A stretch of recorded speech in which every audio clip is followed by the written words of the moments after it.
जम्मू कश्मीर के मुख्यमंत्री मुफ्ती मोहम्मद सईद का आज सुबह नई दिल्ली स्थित अखिल भारतीय आयुर्विज्ञान संस्थान में निधन हो गया। वो 79 वर्ष के थे। सईद को सीने में संक्रमण के बाद 24 दिसंबर को एम्स में भर्ती कराया गया था। दिवंगत मुख्यमंत्री के सम्मान में दिल्ली और जम्मू कश्मीर समेत सभी राज्यों और संघ शासित प्रदेशों में राष्ट्रीय ध्वज आज आधा झुका रहेगा। वहीं दिवंगत मुख्यमंत्री के सम्मान में जम्मू कश्मीर सरकार ने 7 दिनों के शोक की घोषणा की है। राष्ट्रपति, उपराष्ट्रपति, प्रधानमंत्री और गृह मंत्री सहित अन्य नेताओं ने सईद के निधन पर गहरा दुख व्यक्त किया। राष्ट्रपति ने अपने संदेश में कहा कि जम्मू कश्मीर और देश के लोगों के लिए लंबे समय तक जो काम किया उसके लिए वो हमेशा याद रखे जाएंगे। वहीं प्रधानमंत्री नरेंद्र मोदी और गृह मंत्री राजनाथ सिंह ने पालम एयरपोर्ट जाकर सईद को श्रद्धांजलि दी।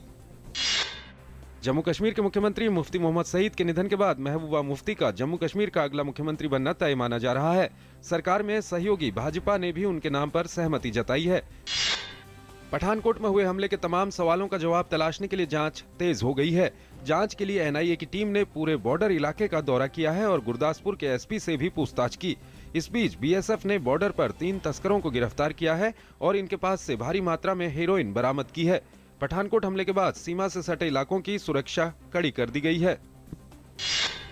वस्तु एवं सेवा कर जीएसटी को संसद से पारित कराने की कवायद के तहत सरकार ने आज फिर विपक्ष से बात की और उसे बताया कि प्रस्तावित विधेयक में उनके मुद्दों का समाधान कर दिया गया है। संसदीय कार्य मंत्री एम वेंकैया नायडू ने आज कांग्रेस अध्यक्ष सोनिया गांधी और पूर्व प्रधानमंत्री मनमोहन सिंह से मुलाकात की। वित्त मंत्री अरुण जेटली ने आज आईटी क्षेत्र के प्रतिनिधियों के साथ बजट पूर्व चर्चा की। वित्त मंत्री ने बजट के संबंध में सभी प्रतिनिधियों से उनके सुझाव मांगे। इससे पहले जेटली ने कल नई दिल्ली में उद्योग संघों के प्रमुखों के साथ बजट पूर्व बैठक की थी।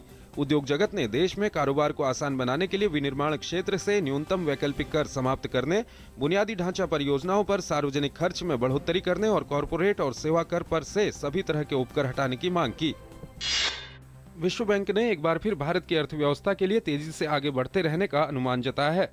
2016-17 के दौरान उसकी आर्थिक वृद्धि दर 7.8% रहने का अनुमान है। ये वृद्धि दर चीन की वृद्धि के मुकाबले करीब 1% अधिक होगी। विश्व बैंक ने अपनी ताजा वैश्विक आर्थिक संभावना रिपोर्ट में कहा है, विश्व बैंक ने भारत की आर्थिक वृद्धि दर को वर्ष 2015 के लिए मामूली 0.2% और 2016 और 17 दोनों के लिए 0.1% कम किया है।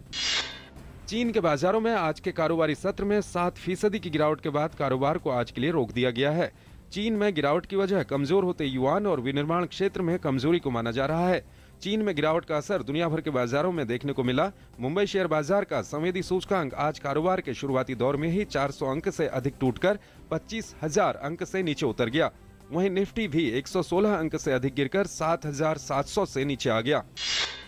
जेडे मर्डर केस में अंडरवर्ल्ड डॉन छोटा राजन को मकोका कोर्ट ने न्यायिक हिरासत में भेजा। छोटा राजन ने विधिक मदद के लिए गुहार लगाई। छोटा राजन उर्फ राजेंद्र निखलजे महाराष्ट्र में करीब 70 मामलों का सामना कर रहा है, जिसमें पत्रकार जेडे की हत्या का मामला भी शामिल है। भारतीय दूरसंचार नियामक प्राधिकरण ट्राई ने कॉल ड्रॉप की समस्या से निपटने के लिए दिल्ली और मुंबई सहित 7 शहरों में इस बात का परीक्षण किया है कि दूरसंचार कंपनियों की सेवा में सुधार हुआ कि नहीं। दिल्ली, मुंबई, सूरत, कोलकाता, पुणे, भुवनेश्वर और इंदौर में 21 दिसंबर से ये परीक्षण जारी है। भारतीय नौसेना प्रमुख एडमिरल आर.के. धवन ने विशाखापत्तनम की नौसैनिक गोदी में आईएनएस कडमत्त का जलावतरण करवाया। आईएनएस कडमत्त दूसरा स्वदेशी पनडुब्बी निरोधक जंगी पोत है। इस पोत का एक विशेष पहलू ये है कि मेक इन इंडिया के राष्ट्रीय उद्देश्य पर जोर देते हुए इसके उत्पादन को ज्यादा से ज्यादा स्वदेशी बनाया गया है। इस पोत का करीब 90% हिस्सा स्वदेशी है। अमेरिका, सऊदी अरब और ईरान के बीच विवाद में न तो स्वयं मध्यस्थ की भूमिका निभाएगा और न ही किसी दूसरे देश को दोनों देशों का विवाद सुलझाने के लिए कहेगा। अमेरिका के विदेश विभाग के प्रवक्ता जॉन किर्बी ने कहा कि पश्चिम एशिया के दोनों देशों के बीच उत्पन्न विवाद उनकी अपनी सीमाओं तक ही नहीं रुककर आगे बढ़ सकता है और इसके गंभीर परिणाम हो सकते हैं।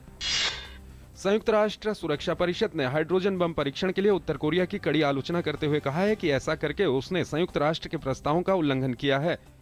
उत्तर कोरिया के हाइड्रोजन बम परीक्षण करने के दावे के बाद सुरक्षा परिषद ने इस मामले को लेकर बुधवार को अमेरिका, जापान और दक्षिण कोरिया के साथ एक आपात बैठक की। भारत की निशानेबाज अपूर्वी चंदेला ने लगातार दूसरे दिन स्वर्ण पदक जीतकर स्वीडन के सावजो में चल रही स्वीडिश कप ग्रां प्री में सर्वश्रेष्ठ शूटर बनने का खिताब हासिल किया। 23 वर्षीय चंदेला ने 10 मीटर की त्रिश्रृंखला के महिला फाइनल में 208.9 का निशाना लगाकर पहला स्थान हासिल किया। दक्षिण अफ्रीका टेस्ट टीम के कप्तान हाशिम आमला ने दिया अपने पद से इस्तीफा। इंग्लैंड के साथ दूसरे टेस्ट के ड्रॉ होते ही आमला ने की कप्तानी छोड़ने की घोषणा। गौरतलब है कि भारतीय दौरे में टीम को 3-0 की हार मिली थी, जिसके बाद से आमला की कप्तानी पर सवाल उठाए जा रहे थे।